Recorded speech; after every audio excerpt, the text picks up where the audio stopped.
Hello students, welcome to the next chapter video, that's element, compounds and mixtures for class 8 chemistry. Today we are going to discuss the different characteristics of elements, compounds and mixtures. You already have idea about these as you have read them in class 7. Let us recapitulate the important points and see what new things we learn about the three, that is elements, compounds and mixtures. So let us begin.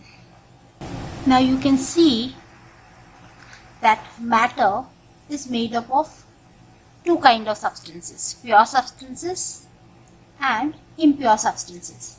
We can say that the pure substances are again characterized into elements and compounds, and the impure substances are the mixtures. So I can say that these two are the pure substances and mixtures is the impure substance.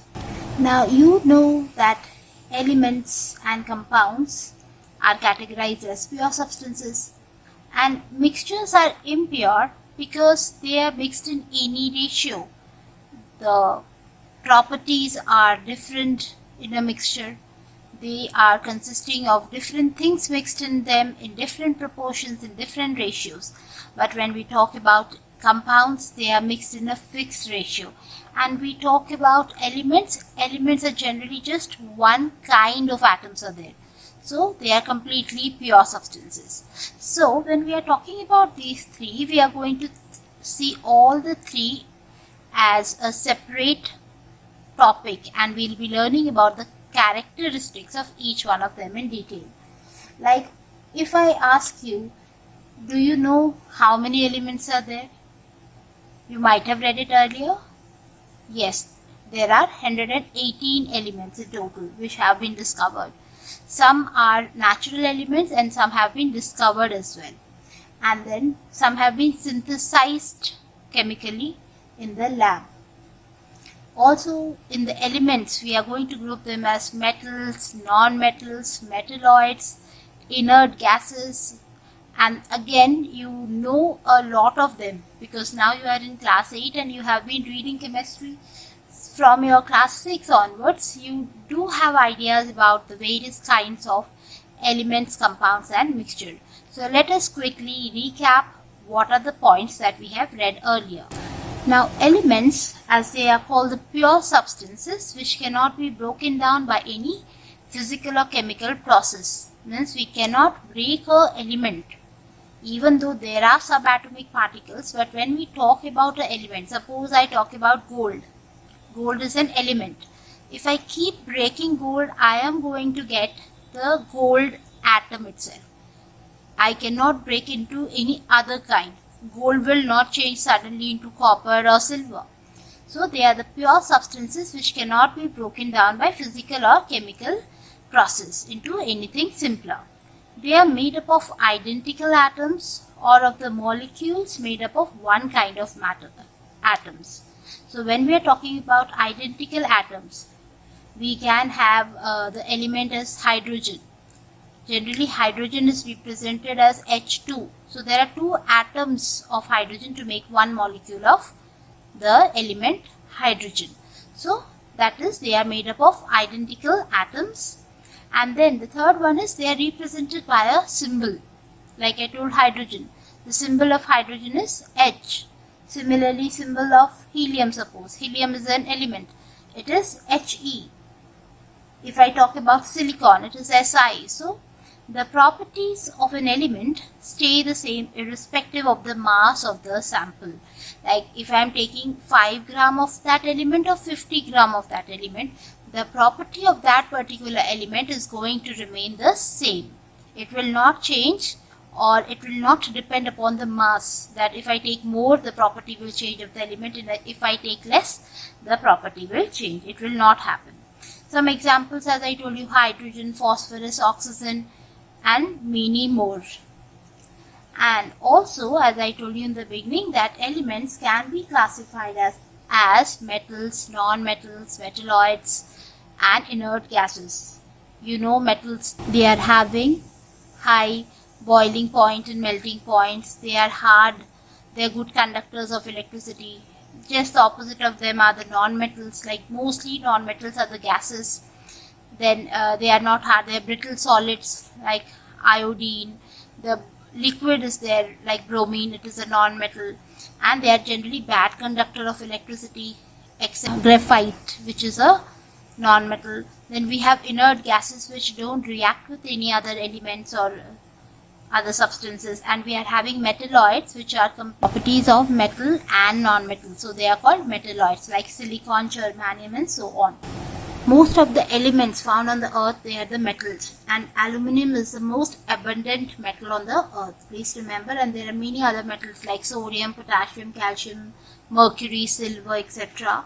And there are very less non-metals like oxygen.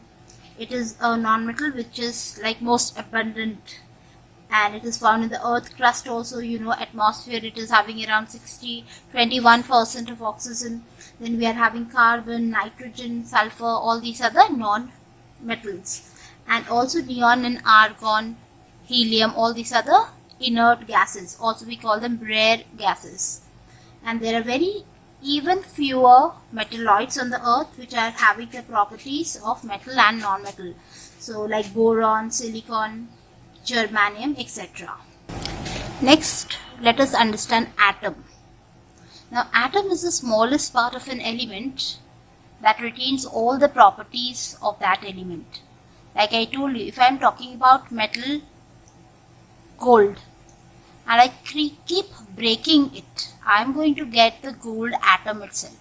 So the smallest part of an element is the atom, that is having all the property that an element can have.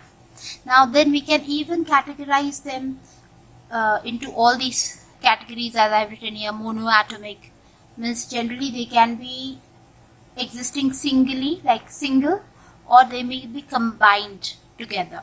So when they are just, atom is found, the element which is having the atoms just singly or found only in single form, like carbon, we write only C for carbon, or helium, we write He, and sodium Na. So when we write just the element as a single, then it is a monoatomic element. And mono means one, remember, so monoatomic. Diatomic means they are existing as two atoms are joined together and they are forming a molecule. So diatomic element, like hydrogen, we represent H2 always when we are writing a formula or equation. Chlorine is Cl2, oxygen is O2. And then triatomic, tri is 3, so they are existing in 3 or more atoms together, so they are forming the triatomic element. And here like ozone, like O3 we write, so that is a triatomic element. And then we have the polyatomic element, in which the elements are having more than 3 atoms joined together. So like phosphorus, they are having 4 atoms of phosphorus. And then sulfur, it is having 8 atoms to make 1 molecule of sulfur. Similarly, 4 atoms of phosphorus making 1 molecule of phosphorus. Next, we shall be discussing about compounds. They are the pure substances whose molecules are made up of 2 or more kinds of atoms or elements. They may be the different kinds, like if I talk about water, water is a compound made up of hydrogen and oxygen. So they are different kinds of atoms joined together. Now what are the characteristics of the compound? They are made up of the elements that combine to form the compound in a fixed ratio. Please remember, fixed ratio. Whenever the compound is being formed, it is always in the fixed ratio. Then every compound is represented by a formula which is showing the type and number of atoms which is present in it. Water is H2O. So when we are writing H2O, it is what? It is 2 hydrogen atoms and 1 oxygen atom forming 1 molecule of compound water. And it is impossible to separate the constituents of the compound by any physical means. We can do it with the chemical means, but it's never possible to do it with the physical means. The properties of the compounds are different from the properties of the elements. Best example again, water. Hydrogen and oxygen are gases. When they combine, they form the liquid water. So that's completely different property. And then also you might have read about the experiment of iron and sulfur. iron and sulfur, they combine to form iron sulfide. And iron is magnetic, sulfur is not magnetic. When the mixture is there, we can separate the iron, but if we make it a compound, heat it and turn it to iron sulfide, we cannot use the magnet to separate the iron anymore. It's become a new compound with a new property. Then the fifth property is compounds are formed through the chemical reaction. So whenever there is a formation of compound, actually it's a chemical reaction which is taking place, and it is usually giving energy or absorbing energy for that to happen. And many compounds can be talked about, like calcium oxide, water, carbon dioxide, glucose, methane. All these are the compounds. I told you example of water. So H2 and oxygen is one. So there are 3 atoms. So this is a triatomic compound. I can say it is triatomic compound. Similarly, if I say calcium oxide, formula of calcium oxide is CaO. So there is 1 atom of calcium and 1 atom of oxygen. So it is forming a diatomic compound, and so on. Then let us discuss about the mixtures. A mixture consists of molecule of 2 or more substances in any proportion such that they do not undergo chemical change. So whenever a chemical compound is there, there is reaction we read, but when we are talking about a mixture, when we are mixing 2 or more things, there is no chemical change, and that is why we are calling it a mixture. And also remember, any proportion, they are mixed in any proportion. There is no particular proportion of a mixture. So what are the characters? Just we are recalling what you have read in class 7, that the constituents in a mixture may be present in any ratio. Then it has the property of all its components. Means a mixture is not having any particular property of its own. There are little or no energy changes taking place, and the compounds can be separated by simple physical means.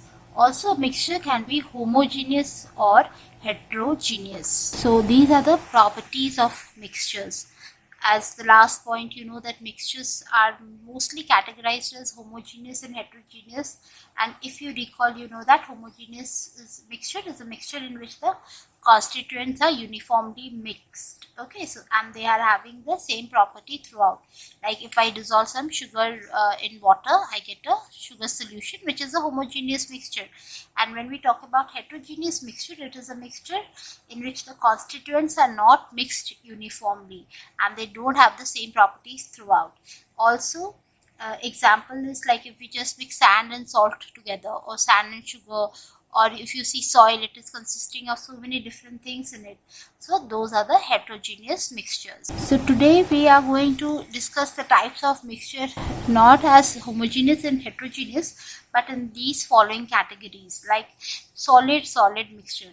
Can you think of an example, students? Like sand and chalk powder, they both are the solid, so they are example of solid mixtures. Or if you know that sometimes in the rice we do get some stones or some impurities which are generally solid, so we are removing, so that is also example of solid mixture. Then we talk about solid liquid mixture. So when a solid is dissolved in a liquid, so it can be solution or the salt solution, right? Or sand and water, chalk powder and water is also solid liquid mixture. Then we have the liquid mixture, in which 2 liquids are the mixed together. So like oil and water, alcohol and water, they are the liquid mix, best examples of liquid mixtures. Then we have the liquid gas mixture.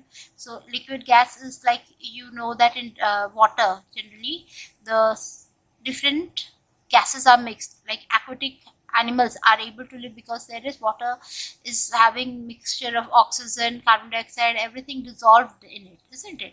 And even if you have carbonated drinks, if you have drank before, you know that they are having carbon dioxide in compressed form mixed in the water to give that fizz in the water, isn't it?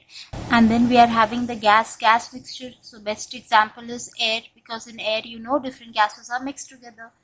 And then if we talk about the gas solid mixtures, they are like soot, the soot particles in the air, the smoke is consisting of the soot and the ash particle.